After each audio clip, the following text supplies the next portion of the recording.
Hello mga idol, please like, share and subscribe for more novel stories to uploads. Diyos ng Digmaan, JC Entertainment. Kabanata 1401. You really think that the both of you can take me on? I would like to see you try. Malamig na ngumuso si Cloud, puno ng panunuya ang mga mata. Patayin. Sa ibaba ng trio, nagsimula na ang laban. Sa loob lamang ng ilang sandali, ilang tao na ang napatay. Master Hunt, kailangan mong lumaban ng husto, natatakot ako na hindi tayo makakatagal ng masyadong matagal. Sabi ng isang lalaki ng Trevino family sa unang yugto ng True God Realm. Habang nakatingin siya sa unahan, na may seryosong tingin, kung tutuusin, hindi lang sila nagkaroon ng makabuluhang mas kaunting bilang ng mga tao kumpara kay Jack at sa iba pa, wala rin silang kasing dami ng mga master sa True God Realm. Hindi pa banggitin ang lakas ng pakikipaglaban ni Venus at Rufus ay lubhang nakakatakot, mas malakas kaysa sa kanila. Kaya naman sa puso niya ay nag-aalala siya.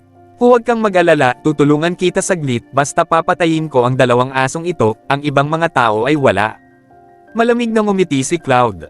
Sa kanyang opinyon, ang tanging mga taong kwalipikadong makipaglaban sa kanya ay sina Jack at Helena. Ang iba naman, wala sila. At saka, wala siyang pakialam sa buhay ng ibang tao. Bukod sa pagkamatay ng mga miyembro ng pamilya Hunt kung saan siya ay makaramdam ng kaunting pagkabalisa, ang pamilya Trevino at ang buhay ng pamilya Lagorio ay hindi mahalaga sa kanya. Ang tanging naisip niya ngayon ay ang patayin sina Jack at Helena sa harap niya. Kung hindi dahil sa 2 taong ito, hindi mamamatay ang kanyang kapatid. Ang 2 asong ito, ikaw ang aso. Nang marinig ni Helena na talagang sinisiraan siya ng kabilang partido ng ganito, namula ang mukha niya sa galit. Bilang marangal na ginang ng pamilya Cabello, kailan pa siya na-insulto? Ganito, halos sumabog siya sa galit at agad na nag-inject ng aura sa kanyang espada, nakatingin sa kalaban na may mali siya at puot. Hehe, hindi mo ba aaminin? Saglit lang kayo magkakilala, tapos natulog na kayo. Ano kaya kung hindi pares ng aso? Tumawa si Cloud na nanunuya pa rin. Naghahanap ka ng kamatayan. Hindi na napigilan ni Helena at diretsyong nilaslas gamit ang isang espada na nakaharap sa harapan. Swoosh! Biglang lumipad ang isang nakakatakot na spirit pike na may dalang maraming sword chi na bumubuo ng isang mahabang slash. Ikaw lang. Nilinggan ito ni Cloud at malamig ding ngumiti na sinundan ng isang sword strike.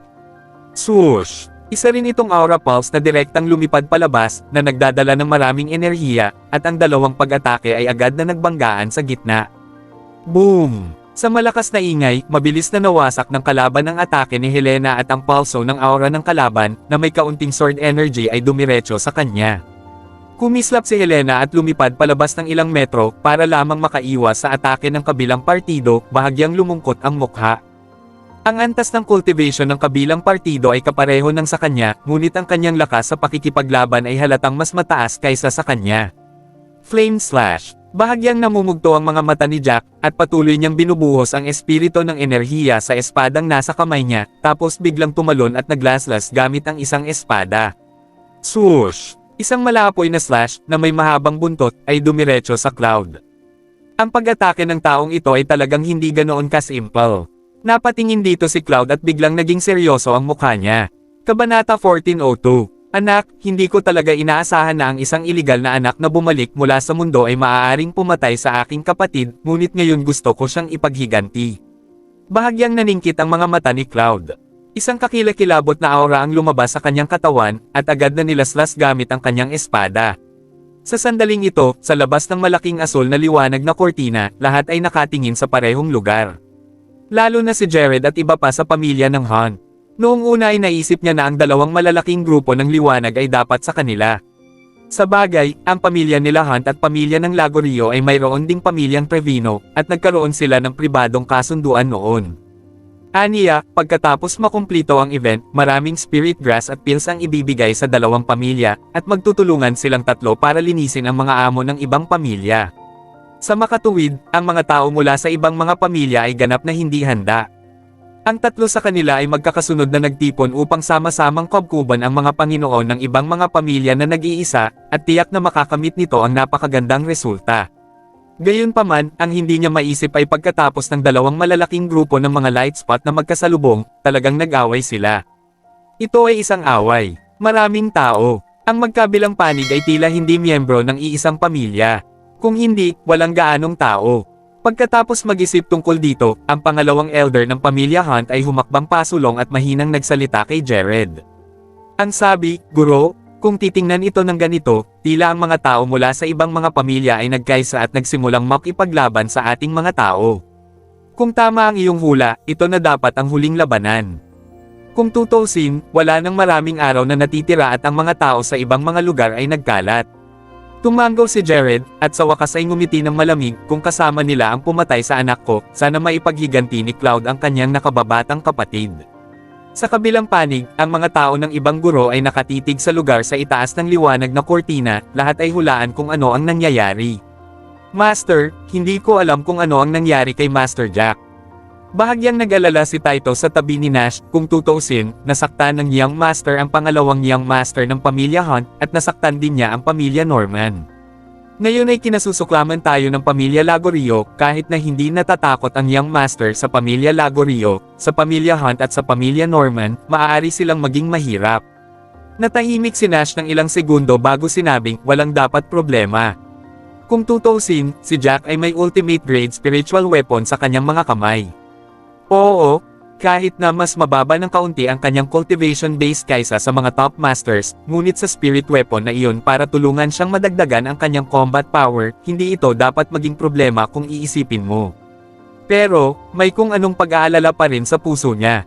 Ang pinakamatandang master ng Hunt family, na napakalakas, ay sinasabing malapit sa rurok ng True God Realm. Mapait na ngumiti si Titus, at pagkatapos ay nagsabi, si Master Jack ay may ultimate grade weapon, ngunit dahil dito mas malamang na ang gayong kayamanan ay magsaselo sa mga tao.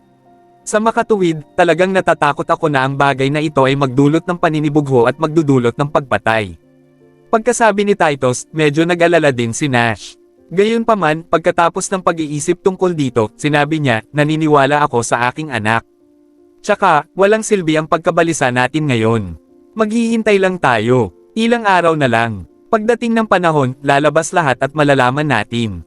Sa oras na ito, sa gilid ng burol ng Kobe Mountains, sama-samang binomba ang mga pag-atake ni Jack at Cloud. Napapikit si Jack dahil sa nakakasilaw na liwanag. Ang kakilakilabot na shockwave ay kumalat mula sa umaatake na lugar hanggang sa paligid, na nagparamdam sa mga tao na ang espasyo doon ay bahagyang nanginginig. Gayunpaman, sa lalong madaling panahon natuklasan ni Jack na ang kanyang pag-atake ay talagang katulad ng pag-atake ni Cloud. Maya-maya, kinansela na talaga ng dalawa ang isa't isa. Sa pagkakataong ito, ang dalawang pag-atake ay nasa parehong antas. Nakakamangha, ngayon lubos akong kumbinsido na pinatay mo ang aking kapatid. Ang lakas mo talaga. Matapos mawala ang liwanag ay tinitigan ni Cloud ng mariin si Jack.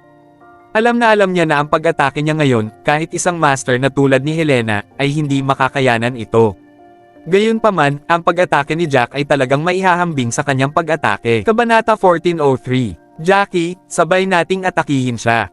Tumingin si Helena sa gilid kay Jack, tapos sabi kay Jack, "Okay." Tumango si Jack, at silang dalawa ay naglaslas gamit ang kanilang mga espada. Sa pagkakataong ito, gumamit din si Helena ng napakahusay na martial skill. Ang sword energy ay dumiretso na parang shooting star, habang si Jack ay gumamit din ng second rank low-level martial art ngayon lang, blazing slash. Naniniwala siya na kung ang dalawang tao ay sabay na umatake, kung ang kabilang partido ay gumagamit pa rin ng parehong pag-atake tulad ng ngayon, na hindi ito magiging madali upang ipagtanggol laban. Dobleng kamao ng dragon. Sa hindi inaasahang pagkakataon, inalis talaga ni Cloud ang espada, pagkatapos ay kinuyam ang kanyang mga kamao, at sabay na pumutok ang dalawang kamao. Biglang lumitaw ang dalawang malalaking aura dragon. Matapos lumitaw ang mahahabang dragon, nagmukha silang buhay na may haplos ng kamahalan. Pagkatapos ng dagindong, sumugod sila. Mabilis na bumagsak ang atake ni Jack dito, at nagkaroon ng maikling pagkapata sa mahabang dragon.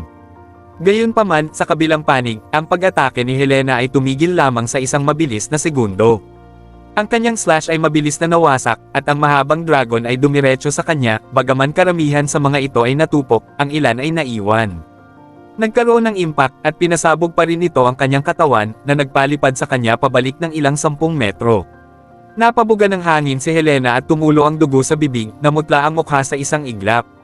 Malakas talaga ang lalaking ito. Nabalitaan ko lang na napakagaling niya noon. Hindi ko pa siya nakalaban dati. Noon ko lang siya nalaman kung gaano kalakas ang lakas niya. Pinunasan ni Helena ang dugo sa gilid ng kanyang bibig gamit ang kanyang mga kamay, napaupo siya doon na gulat na gulat. Napakalakas din ng martial arts na ginagamit ng kalaban, talagang nakakaharap ito sa dalawang tao ng sabay, ngunit ang lakas ng pag-atake na ito ay hindi masama. Natatakot ako, hindi bababa sa ito ay isang pangalawang rango na intermediate martial art. Sa panig ni Jack, pagkatapos ng pag-atake, natuklasan niya na ang mga pag-atake ng dalawa ay muling na-offset. Obviously, this time, halos pare-pareho ang atake ng dalawa. Hindi masama. Tumingin si Cloud kay Jack, at pagkatapos ay ngumisi, gayunpaman, hindi ko na ipakita ng buo ang aking lakas ngayon. Ginamit lamang ng aking martial arts ang 70% ng aking lakas sa pakikipaglaban. Ano ang susunod? Gusto kong makita kung paano mo ito haharapin. Kabanata 1404. Ikapitong palapag. Dahil sa sinabi ng kabilang partido, nagkatinginan sina Jack at Helena, at may malungkot na tingin sa kanilang mga mata. Anong problema? Natatakot ka ba? Tumawa si Cloud na may mapang-asar na mukha, matakot man kayong dalawa, walang silbi. Kahit lumuhad ka man at magmakaawa sa akin, hindi kita bibitawan. Ngayon, gusto kong ipaghiganti ang kapatid ko. Nang matapos magsalita si Cloud, naikuyom niya ang kanyang mga kamao, at muling lumundag ang aura nito. Sa pagkakataong ito ay mas malakas pa ang pagbabago-bago ng aura sa kamao kaysa dati. Mga sinaunang espada. Si Jack ay hindi nang ahas na maging pabaya, at direktang ipinakita ang kanyang second-rank advanced martial skills.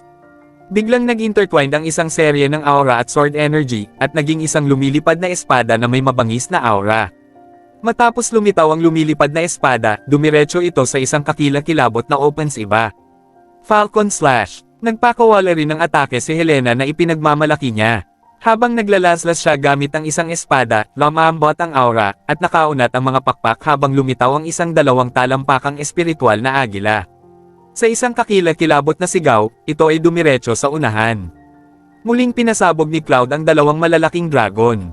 Ang mga dragon ay mukhang mas malaki at mas mahaba kaysa dati, at ang antas ng katigasan ay ganap na hindi maihahambing noong ginamit ang mga ito noong huling pagkakataon. Ang isa sa kanila ay nahulog sa pag-atake ni Helena. Mabilis na nawasak ang nakakatakot na aura Falcon ni Helena. Ang nakakatakot na aura Dragon, na may natitirang kapangyarihan, ay dumiretso muli sa kanya. Hindi maganda yan.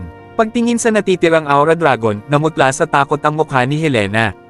Malinaw niyang naramdaman na sa pagkakataong ito ang pag-atake ng kalaban, ang natitirang enerhiya ay 2 o 3 beses na mas nakakatakot kaysa sa nauna. Kahit na agad siyang bumuo ng isang aura shield, ito ay walang silbi dahil kapag siya ay tinamaan ng pag-ataking ito ay tiyak na kamatayan. Gayunpaman, ang mga lumilipad na espada ni Jack ay patuloy na nakikipagsagupaan sa dragon, at pagkatapos ng isang espada ay natalo, isa pang lumilipad na espada ang agad na pinalitan ito, at mayroong daan-daang tulad ng lumilipad na mga espada, na patuloy na umuubos ng enerhiya sa mahabang dragon.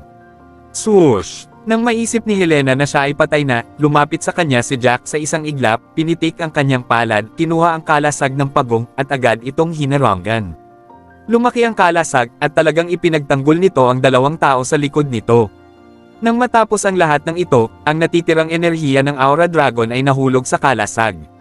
Sa isang malakas na tunog, parehong sina Jack at Helena ay nabulabog at lumipad ng paatras ng mahigit 10 talampakan ng layo, noon lamang halos hindi na-stabilize ang kanilang mga figure.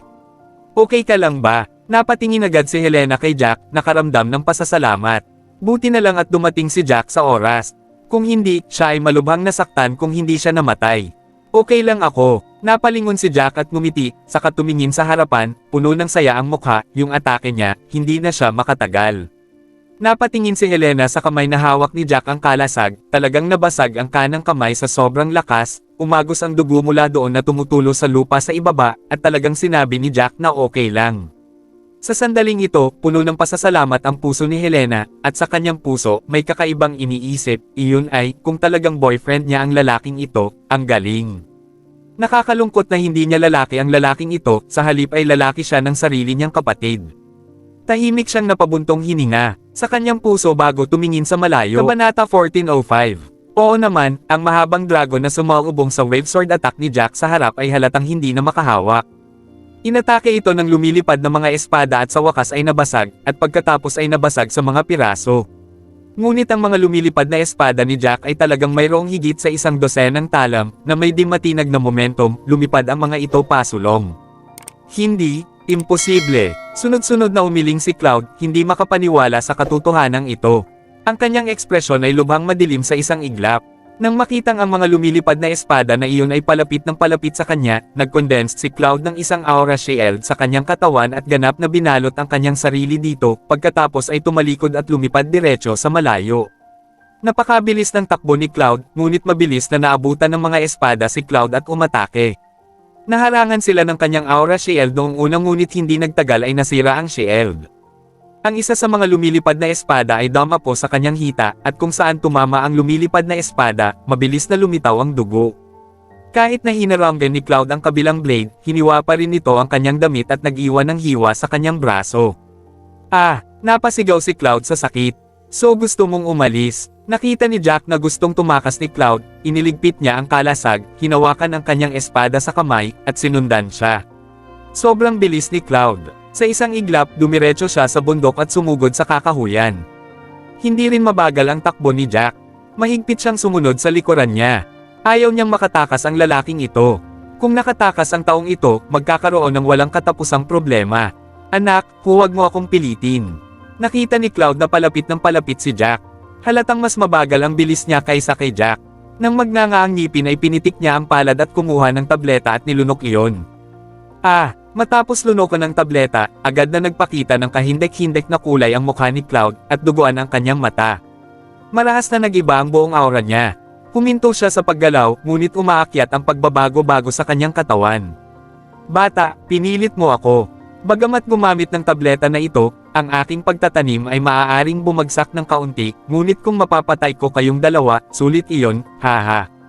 Tumawa ng malakas si Cloud, baka sa mukha niya ang kabaliwan. Anong klaseng tableta ang nilunok ng lalaking ito? Sa totoo lang, lumalakas ang kanyang aura, at ang ganitong klase ng pagtaas ay nagpaparamdam sa akin na siya ay nasa tuktok na ng True God Realm. Nagulat si Helena, nalaglag ang puso sa takot. Ang taong ito ay maaaring uminom ng isang uri ng napakabawal na tableta, na nagpapahintulot sa kanyang antas ng paglilinang na puwersahang mapabuti sa maikling panahon. Gayunpaman, sa pakikinig sa kanyang mga salita, ang antas ng paglilinang na ito ay hindi dapat magtagal. Dapat ding magkaroon ng backlash sa follow-up na gagawing hindi niya mapanatili ang kanyang orihinal na cultivation na base, at mawawala sa kanya ang ilan sa kanyang cultivation na base. Mahigpit na tumingin si Jack sa harap, at sinabi, hindi pa ako nakakita ng ganoong tableta. Hanggang kailan mapapanatili ang epekto? Ngayon, talagang mahirap iyan. Kabanata 1406, ano ang dapat kong gawin? Kung ang kanyang cultivation base ay makalusot, ito ay magiging mahirap. Tila siya ay nakalusot. Ang ganitong uri ng lakas ay wala doon ngayon lamang. Sabi ni Helena na may malungkot na mukha, habang nakatingin kay Jack na may pag-aalala. Tumingin si Jack sa likod niya, saka sinabing, kung hindi talaga natin siya kayang talunin, magkakaproblema ang iba. Kahit na advantage tayo doon, siguradong hindi ito mananatili kung patuloy tayong lalaban. I think you need to go over there and help them kill those other people. I will find a way to divert Cloud away. Ano? Pagkatapos makinig ni Helena, mamantong hininga siya, nababaliw ka na ba? Sa wakas ay nangunguna na tayong dalawa at nasaktan siya. Kung hindi tayo dalawa, hindi tayo magiging kalaban niya. Kung mamuno ka, umalis siya mag-isa, mamamatay ka. Sa hindi inaasahang pagkakataon, napakatigas ni Jack, at mapait na ngumiti, ngayon ay wala nang mas mabuting paraan. Ang iba pang mga tao mula sa pamilya Hunt, mula sa pamilya Trevino, at mula sa pamilya Lagorio ay dapat patayin. Ito ay isang beses sa isang buhay na pagkakataon. Pinatay nila ang marami sa atin. Hindi natin sila maaaring hayaang tumakbo sa pagkakataong ito. At saka, hindi natin hahayaang makaalis si Cloud ng buhay. Alam ko rin na hindi natin siya mapapayagang makaalis ng buhay, ngunit ngayon sa kanyang cultivation base, tayong dalawa ay hindi niya kalaban kapag nagsanib puwersa. Kung ikaw mismo ang pupunta, hindi ka ba mamamatay? Labis pa ring nag-aalala si Helena at nakasimangot, kinagat ang mapupulang labi, at alam niyang nasa puso niya ito. Nag-aalala siya kay Jack at natatakot siyang mapatay ito habang sinusubukang ilihis si Cloud. Don't worry. I have this flying sword. He wants to kill me. It's not that easy. Tsaka ang flying sword ko ang pinakamabilis. Hindi niya ako maaabutan. Ilalayo ko siya sa inyo. After kill the other people, humanap ng mapagtatagwan, preferably outside the forest, wait lang makalabas. Saglit na nag-iisip si Jack, muli niyang sinabi, hanggat mabubuhay ako, hahanapin din kita sa oras na iyon. Huwag kang mag-alala, ang lakas ko sa pakikipaglaban at itong lumilipad na espada ay mahihirapan siyang patayin ako. Sige, mag-ingat ka. Kinagat ni Helena ang kanyang mga labi, at pagkatapos lumipad ng malayo sa unahan, nag-atubili siyang lumingon at sinabing, huwag kang mamatay. Kung hindi, malulungkot si Daniela, at ang iyong asawa, anak, at ang iyong mga magulang ay nasa bahay na naghihintay sa iyong pag-uwi. Huwag kang mag-alala, masyado akong malakas para mamatay. Nang marinig ito ni Jack ay bahagyang uminit ang kanyang puso. Si Helena, nang hindi lumilingon, lumipad siya pabalik sa lugar ng labanan sa kanyang harapan. Nang makitang lumipad pabalik si Helena para tumulong, tuwang-tuwa si Daniela na lumalaban. Great, napatay mo ba ang lalaking iyon? Marami rin silang napatay sa side namin, haha, kung pareho kayong babalik ni Jack para tumulong, walang makakataka sa kanila. Napakaganda talaga ng sitwasyon dito. 12 ng mga tao lamang ang namatay dito, at ang kalaban ay nawalan na ng higit sa 200 tao, at ngayon ang agwat sa bilang ng mga tao ay mas malaki kaysa dati. Ang cultivation base ay muling napigilan ng kalaban, at ang mga tao ng kalaban ay walang pagkakataon na makalusot. Kaya naman, hanggat nanalo sina Jack at Helena, mas mabilis silang mapapatay. Hindi, bakit bumalik si Helena? Laking gulat ng pamilya Lagorio, Trevino, at Hunt nang makitang bumalik si Helena. Wala silang masyadong moral na aasahan kaya't naghihintay sila sa pagbabalik ng Young Master para ibalik ang mga bagay-bagay. Damn, you shouldn't listen to Cloud. Hindi ba't sinabi niya na mabilis niyang malulutas ang kabilang partido? Lalong nagalit ang isang lalaki mula sa pamilya Trevino. Bigla na lang silang nagkaproblema. Kabanata 1407. Tumingin si Helena kay Daniela, at naglaslas gamit ang kanyang espada. Para hindi mag-alala si Daniela, ngumiti siya at nagsabi, okay lang, nagkaroon ng malubhang pinsala ang Young Master, at kaya na ni Jack mag-isa. Hiniling niya sa akin na tumulong, at lalapit siya pagkatapos patayin si Cloud. Talaga, alam kong gagawin niya. Patayin natin lahat. Tuwang-tuwa si Daniela matapos itong marinig, at nang marinig ito, tumaas ng husto ang moral ng lahat, at lubusan silang umatake. Not to mention, talagang kapaki-pakinabang ang kasinungalingan ni Helena. Matapos silang marinig ni Rufo at ng iba pa, tumaas ng husto ang kanilang moral. Gayunpaman, ang mga kalaban ay wala ng espiritu ng pakikipaglaban. Pagkarinig ng mga salitang ito, isa-isa, sila naging gulo, at hindi man lang niya naisip na lumaban. Lahat sila ay nag-isip kung paano magmadaling makalabas at makatakas. Sa ilalim ng gayong mga kalagayan, ang pagpatay ay pabilis ng pabilis, at ang mga nasawi sa panig ng White family ay hindi gaanong. Anak, maglakas loob kang mag-isa, pagkatapos ay papatayin mo na kita. Sa langit na hindi kalayuan, tiningnan ni Cloud si Jack ng may galit, at may matinding aura sa buong katawan niya. Malaki ang umbok ng kanyang mga kalamnan, at tila puno ng lakas. Haha, halika, dapat mapahamak ang kapatid mo, naglakas loob siyang agawin ang babae ko, karapat-dapat siyang mamatay. Sa takot na hindi siya habulin ng kabilang partido, itinapon ni Jack ang kanyang panunuya at pagkatapos ay tumalon sa ibabaw ng lumilipad na espada. Sinabi niya, kung gusto mo akong patayin, kailangan mong tingnan kung maaabutan mo muna ako. Pagkatapos magsalita, nakontrol ni Jack ang lumilipad na espada at dumiretso sa unahan. Talagang sinabi niya ang aking kapatid na karapat-dapat na mamatay, karapat-dapat kang mamatay. Lalong nagalit si Cloud na malapit nang mawala sa katinoan dahil sa side effects ng pil nang marinig ang sinabi ni Jackie. Nakalimutan na niya ang tungkol sa nagaganap na labanan at direktang naging after image, at hinabol si Jack sa harap niya. Nang makitang malapit na siyang maabutin ng kabilang partido, sadyang binilisan ni Jack ng kaunti. Tera, haha, hindi mo man lang ako mahabol, at gusto mo akong patayin. Tumawa si Jack, at laking pasasalamat niya. Kung tutusin, sa tulong ng ultimate grade spiritual weapon, talagang mabilis ang kanyang bilis. Ang pagiging epektibo ng labanan ngayon ng kalaban ay talagang maganda, ngunit hindi ito madaling abutan siya. Dagdag pa nito, kumikislap siya mula kaliwa pa kanan, kaya kahit gusto siyang salakayin ni Cloud ay walang paraan. Basta, maghintay ka lang. Sigaw ni Cloud. Ilang sandali pa ay nawala na ang dalawa sa paningin ng lahat. Maya-maya, hindi pa rin nakita ni Daniela si Jack na bumalik. Pagkatapos ay lumingon siya at biglang lumungkot ang kanyang mukha, eldest sister, where is Jack? Bakit sila pareho ni Cloud? Hindi alam ni Helena ang isasagot. Pagkatapos mag-isip tungkol dito, sinabi niya, baka gusto ni Cloud na tumakas at hinabol siya ni Jack. Kabanata 1408. Kung ganoon ang kaso, magiging mahusay iyon. Hindi alam ni Daniela na nagsisinungaling si Helena sa kanya. Matapos marinig ito, medyo natuwa siya. Ang lahat ay nagpatuloy sa pagpatay sa kaaway, at ang mga naiwan ay pinatay ng mga tao rito. Ito ay mahusay, wala pang 100 tao ang namatay. Sa pagkakataong ito ay isang malaking tagumpay, haha. Tumawa si Rufus, tuwang-tuwa sa kinalabasan at tagumpay. Oo, ito ay talagang mahusay.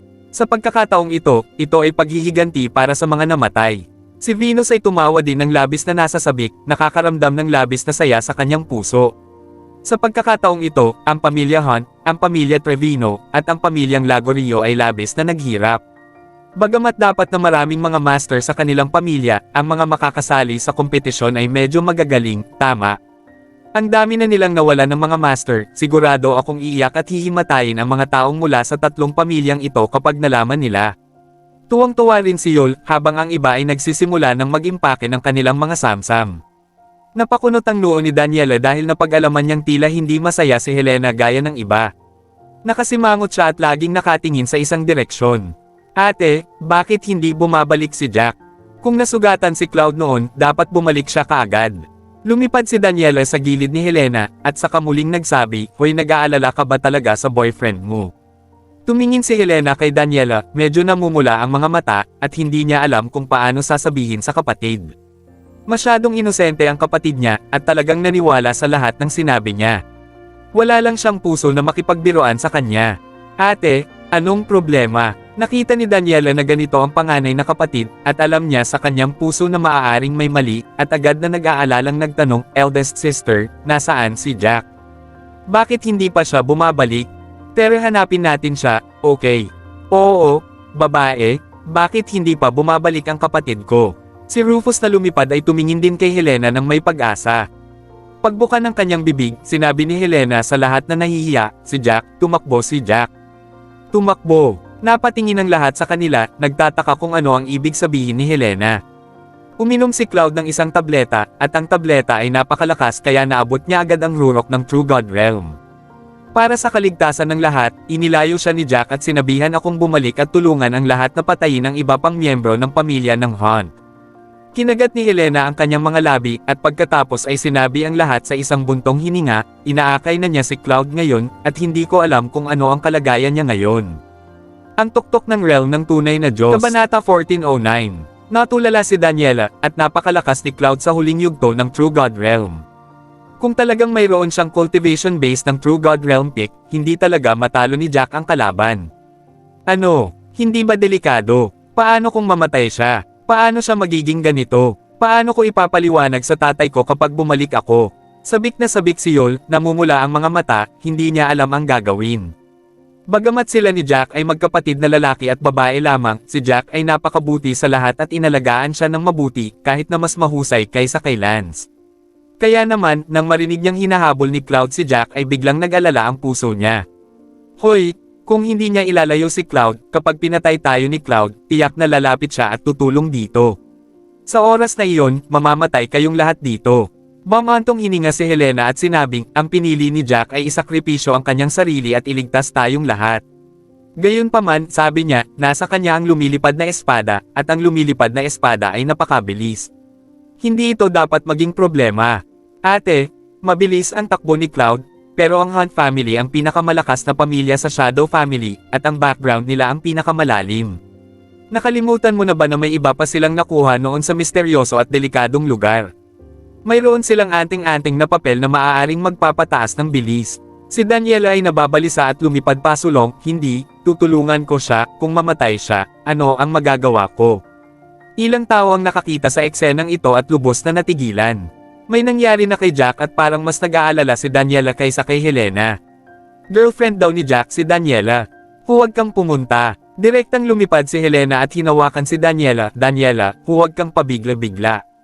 Hindi mo sila maaabutan, kahit na maabutin mo, wala kang maitutulong. Ang iyong cultivation base ay hindi maganda, kahit na sa aking cultivation base ay hindi ito makakatulong sa pagpunta.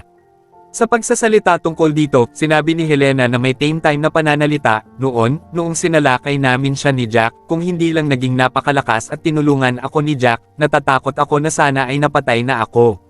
Ngayong nakalusot na si Cloud, ang pagpunta natin ay mamatay.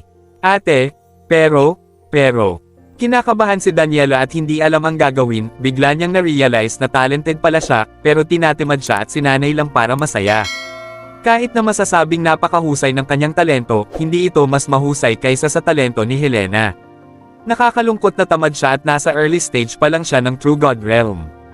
Ngayong nasa panganib si Jack, napagtanto niya na ang kanyang cultivation base ay talagang walang kapangyarihan, at pagkatapos ay napagtanto niya na siya ay talagang hindi pa rin sapat. Yung pangatlong kapatid, tama ang panganay. Hindi mo man lang naabutan. Kahit abutin mo, wala kang maitutulong ng husto. Sa halip, kalag ka rin nito si Jack pababa.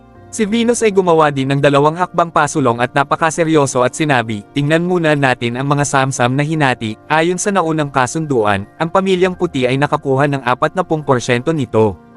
Ito ay isang tagumpay, isang walang katulad na tagumpay, ito ay dahil si Jack ang tumulong sa atin. Dito, huminto si Venus, at saka muling nagsabi, ang tanging magagawa natin ay huwag makipag-away kay Jack, at pagkatapos ay ipagdasal na mabuhay siya.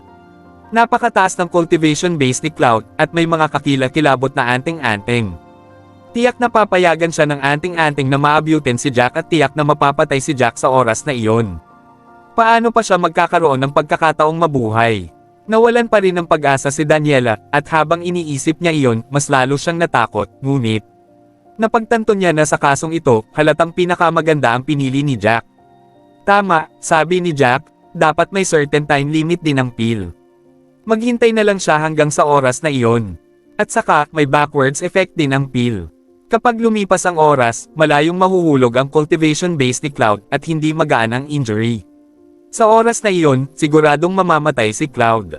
Mabilis na naisip ni Helena ang isang bagay, at hinikayat si Daniela, si Jack ay may lumilipad na espada, kailangan lang niyang damay kit, tiyak na makakaligtas siya. Kabanata 14:10. Nang marinig ang sinabi ni Helena, bagamat nag-aalala pa rin siya, medyo gamaan ang pakiramdam ni Daniela sa kanyang puso.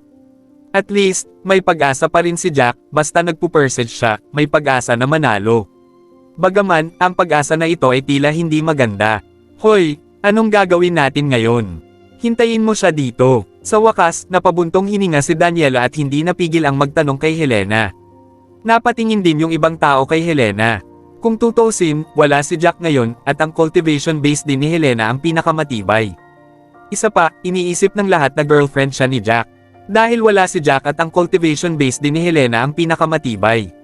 Kung wala siya dito, dapat silang makinig sa kanya. Nakita ni Helena ang mga mata ng lahat sa kanya, at pagkatapos ay dahan-dahang sinabi, sabi ni Jack, umalis na tayo sa Kobe Mountain. Anyway, matatapos na ang larong ito. Let us try our best to go to outskirts of the forest. Kung mabuhay siya, pupuntahan niya tayo. Kailangan lang nating pumunta sa periphery of the forest at humanap ng lugar para hintayin siya. Bumaba muna tayo, lumipad ng ilang oras, at hintayin ang lahat na makapagpahinga ng isang gabi. Pagdating ng oras, lahat ay makapaghihilom na ng kanilang mga sugat, at ang mga nagpupuno ng kanilang aura ay magpupuno ng aura sa kanilang katawan. Tuloy-tuloy tayo sa pag-alis bukas ng umaga at dumiretso sa labas ng kagubatan. Tumanggaw si Daniela, at naintindihan din niya na ngayon ay tahimik na lamang niyang ipagdadasal si Jack sa kanyang puso. Tapos na ang labanan doon, at maraming tao ang namatay. Sa oras na ito, sa labas, nakatitig sa mga tao sa dating lugar ng liwanag, puno rin sila ng emosyon. Sa kompetisyong ito, halos kalahati ng mga tao ang namatay ngayon na nagpabigat sa pakiramdam ng maraming tao. Guro, ang natitirang grupo ng mga tao ay ang masikip na grupo ng mga tao. Hoy, hindi na kailangang sabihin, malamang na si Young Master, naghiganti siya sa pangalawang Young Master. Ngumiti ang unang elder ng pamilyang Hunt, punong-puno ng tagumpay ang mukha, mukhang ang grupo ng mga taong kakaunti ang mga tao ay ang sari-saring hukbo ng ibang pamilya. Haha, siguradong may nadiskubre silang mali, at pansamantala lang ito. Nagsama-sama sila at gustong lumaban. Sayang lang at kakaunti ang mga Panginoon. Haha, nalutas ito ng ating Young Master ng napakabilis. Oo, mahusay, ito ay sa wakas ay paghihiganti. Tumanggaw si Jared, at bahagyang natuwa. Bagamat sa pagkakataong ito, nagbayad nga siya ng malaking halaga, ngunit naniniwala siya na ang mga Panginoon ng ibang pamilya ay dapat na namatay. Lahat sila ay nawala ng higit pa kaysa sa kanilang Hunt family, Trevino family, at Lagorio family. Sa ganitong paraan, naging matatag ang katayuan ng kanilang pamilyang Hunt. Nagkatinginan sina Masters Trevino at Trenton, at bahagyang tumango ang dalawa. Obviously, alam din nila sa puso nila na sila ang totoong nanalo sa pagkakataong ito. Lalo na si Trenton, nung akala niya namatay na si Jack, sobrang kampante siya sa puso niya. Ang galit ng kanyang anak na babae ay higit sa kalahati ang nabayaran. Gayunpaman, hindi ito sapat. Ang tanging natitira ay ang ulo ni Nash. Naniniwala siya na sa loob ng 2 taon, tiyak na magiging matatag sila. Kapag nakahanap sila ng pagkakataon, magiging maganda ang kanilang pakikitungo sa pamilya Hunt at sa pamilyang Trevino. Pagdating ng panahon, makakahanap sila ng dahilan para sirain ang White family, iyon ay isang kagalakan. Ang mga tao ng pamilyang White at ang mga tao ng pamilya Cabello ay talagang nag-aalala. Nakita din nila ang sitwasyon sa Light Curtain, ang malaking grupo ng mga light spot, at ang iba pang maliit na grupo ng mga light spot. Iniisip din nila na karamihan ay isang pangkat na inorganisa ng pamilyang Hunt. Sino ang makakapag-organisa ng napakaraming tao at may ganoong makapangyarihang tao? Natatakot ako na ang Hunt family lang ang makakagawa nito. Hoy, hindi ko alam kung ano ang nangyari kay Master Jack. Grabe ang sitwasyon sa Light Curtain. Sana ngayon lang ay hindi kasama si Master Jack sa daan-daang tao. Napabuntong hininga si Titus sa gilid. Halatang nag-aalala siya para kay Jack. Kung may mali kay Master Jack, magiging malaki ang pagkatalo natin. Not to mention Master Jack, ang espada lang ay malaking kawalan. Hoy, wait lang. Napabuntong hininga si Nash at pumikit. Nag-aalala rin siya, ngunit walang silbi ang pag-aalala. Sa labas na lang siya naghintay. Please subscribe and hit the notification bell for more novel stories. JC Entertainment.